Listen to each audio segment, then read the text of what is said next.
Hola amigos, saludo cordial, mi nombre es Esteban Arteaga y en este video vamos a dialogar un poco acerca del Decreto Legislativo 546 del 2020. En el marco del estado de emergencia económica, social y ecológica por el cual atraviesa nuestro país por el COVID-19, por la pandemia, el gobierno nacional ha expedido este decreto con el objetivo de atender a una de las poblaciones más vulnerables a los efectos mortales del COVID-19, la población carcelaria. ¿Cuál es el objetivo? ¿Cuál es el alcance, la razón de ser de este decreto?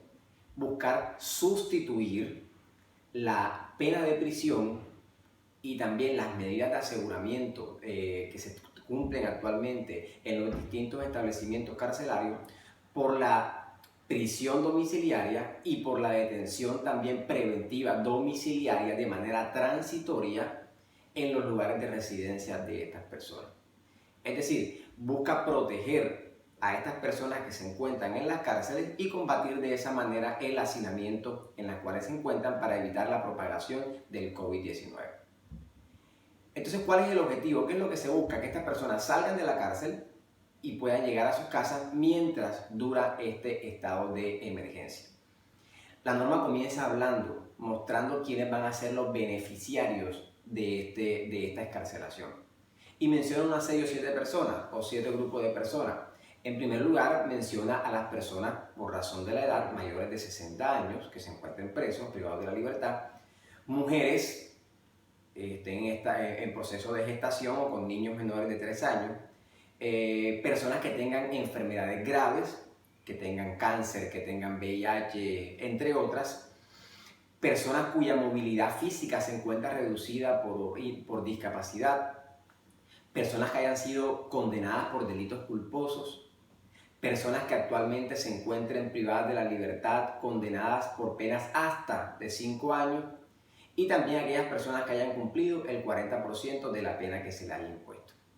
Este es el panorama. Estas personas que cumplan con estos requisitos, que la norma los llama como requisitos objetivos, son los que podrán salir de la cárcel e ir a su casa por un término perentorio, es decir, por un término de 6 meses.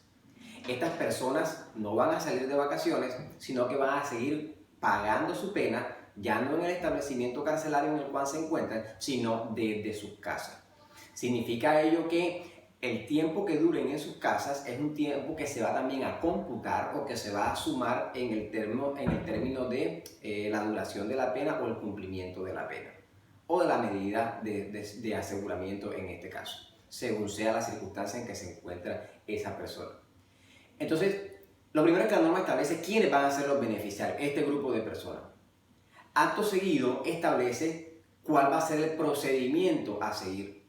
Y en cuanto al procedimiento establece que se debe realizar un trabajo en equipo entre quienes, el director general del INPEC, los directores regionales, el director de la cárcel o del establecimiento de reclusión, los jueces y la Fiscalía General de la Nación.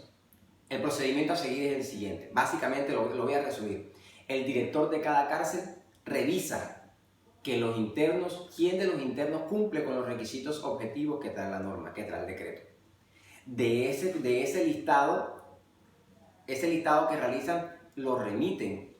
Si se trata de personas con medida de aseguramiento o detención preventiva, se remitirán al centro de servicio para que sean repartidos entre los jueces de control de garantías. Si se trata de personas que se encuentran ya condenadas, no se envían a los jueces de control de garantía, sino que se envían a los jueces de ejecución de penas y medidas de seguridad. Entonces, dependiendo a quién se va a enviar, va a depender en calidad de qué está la persona, en calidad de condenado o en calidad de persona que está con detención preventiva con medidas de aseguramiento.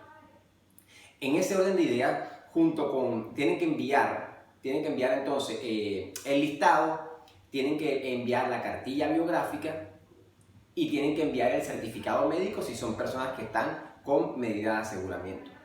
Y si son personas condenadas, además de estos requisitos, también tienen que enviarle el certificado de antecedentes, tienen que enviar también el cómputo de la pena, cuánto llevan cumplido de la pena, entre otros documentos que establece el decreto.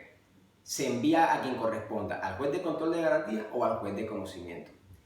quienes una vez que reciben van a entrar a evaluar la procedencia de la aplicación o no del beneficio. En ese caso, el juez de control de garantías, por ejemplo, puede solicitar a la Fiscalía General de la Nación toda aquella documentación que considere pertinente para tomar una decisión que en derecho corresponda. La Fiscalía cuenta con 3 días para enviarle la documentación requerida por el juez. A partir del recibimiento de esa documentación, el juez cuenta con 5 días para emitir su decisión. Esa decisión la va a emitir por escrito. Esa decisión será un auto escrito que se notificará por correo electrónico. El decreto establece de manera tajante que quedan prohibidas la realización de audiencias. Todo se hará por escrito. Durante este tiempo se renuncia a la oralidad y se establece nuevamente la escrituralidad, pero por medios de correo electrónico. Este juez deberá notificar si concede el beneficio o si lo niega.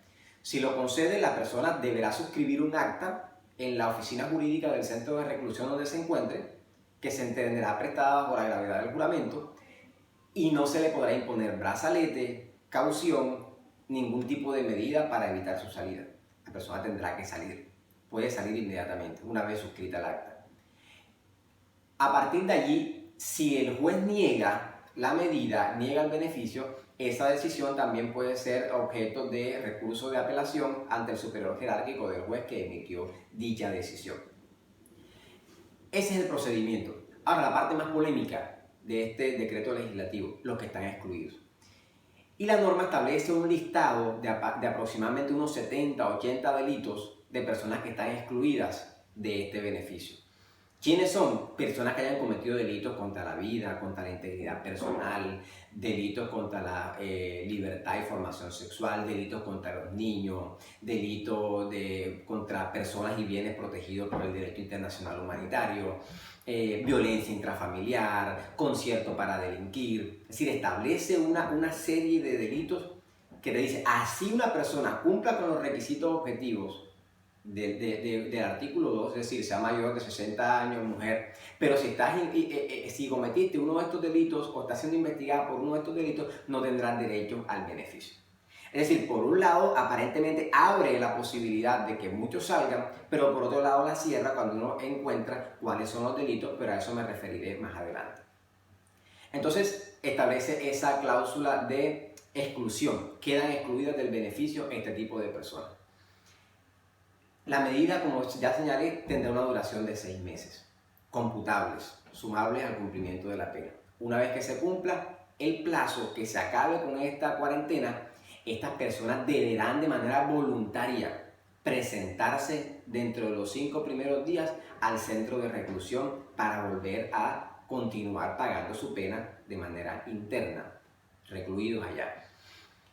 Sin embargo, la norma no establece, no dice qué pasa si la persona no se presenta. Simplemente dice que si no se presenta, culminados estos 5 días, entonces el director de la cárcel le avisará o le comunicará al juez para que tome las medidas pertinentes. Pero no dice si estas medidas van a hacer que se librará una orden de captura, no dice si en este tipo de medidas a estas personas se le considerará fuga de presos, no dice absolutamente nada de eso, sino que dice para que el juez tome las medidas que considere pertinentes. Entonces aquí se parte del principio de la buena fe para estas personas. Salgan, protéjanse, pero usted tiene el compromiso de regresar. Eso básicamente es lo que establece el decreto. Voy a hacer básicamente 3 o 4 críticas al mismo. En primer lugar, el decreto es ineficaz. ¿Por qué es ineficaz? Porque no combate lo que debe combatir. ¿Cuál es el verdadero problema de Colombia? Que es el hacinamiento. Y si permite, por un lado, que tales personas con el cumplimiento de los requisitos objetivos puedan salir, pero por otro lado las excluye o las restringe, en realidad no son muchas las personas que se van a ver beneficiadas. Muchas personas se encuentran preocupadas por esa cantidad de presos que van a salir cuando la realidad es otra. Y es que a la hora de la verdad, permitir por un lado, pero excluir por otro, no deja mucho margen para el beneficio. A la hora de la verdad es un decreto que es más lo que excluye que lo que permite. Entonces torna ineficaz. Además de que es un decreto que es tardío. Ya llevamos aproximadamente un mes en cuarentena. un mes en el que estas personas han tenido que soportar el estar allí en medio de esta emergencia. Personas que en medio del hacinamiento tienen que soportar el no poder tomar las medidas que tú y yo podemos tomar desde nuestra casa, como el distanciamiento, como las medidas preventivas, el higiene, porque se encuentran en unas condiciones precarias. Si bien no estamos promoviendo que estas personas salgan de manera indiscriminada, que no se haya un control o que sencillamente esto se vuelva un desorden, no estamos diciendo eso. Pero no podemos olvidar que los que se encuentran allí son seres humanos, son personas a las cuales hay que respetarle su dignidad. La humanidad no podemos ser indolentes ante esta situación, porque si estamos en peligro nosotros que nos encontramos por fuera, acá en nuestras casas, cuánto más aquellas personas que se encuentran allá. No podemos ser indolentes, porque una situación como esta evidencia la doble moral en la que nos encontramos. Criticamos una medida porque no tenemos nada que ver con ella, pero si fuésemos nosotros los privados de la libertad o tuviésemos un familiar allí dentro también privado de la libertad, seguramente estuviésemos pidiendo a la divina providencia que los proteja o que permita que este decreto también los cobije a ellos. Eso es una realidad que debemos tener en cuenta. Y finalmente, este decreto, dentro de los 70, casi 80 delitos que excluye de allí, curioso, no incluye, por ejemplo, cierto tipo de delitos como los delitos electorales. ¿Quién comete los delitos electorales? Los políticos, los más fuertes, los más poderosos. Significa que quien haya cometido delitos electorales podrá salir, podrá verse beneficiado. Pero ahora la verdad, ¿quién comete un hurto? ¿Quién comete un homicidio? Por lo general, la gente pobre, la gente de escasos recursos. Seguimos aplicando una justicia para el de Ruana, una justicia para el más pobre, una justicia para el más débil. El verdadero problema de Colombia es el hacinamiento. El coronavirus, la pandemia, lo que ha hecho es evidenciar el problema. Pero el problema no es la pandemia, el problema es el hacinamiento. Ya la Corte Constitucional ha venido hablando desde muchas sentencias de un estado de cosas inconstitucional, en el cual ha venido diciendo, son seres humanos los que se encuentran allí. Señor gobierno, usted debe realizar unas verdaderas políticas públicas para solventar este problema. Entonces no nos vengan a decir que el problema es la pandemia. Ya el problema viene, esto lo que hizo fue evidenciar el problema.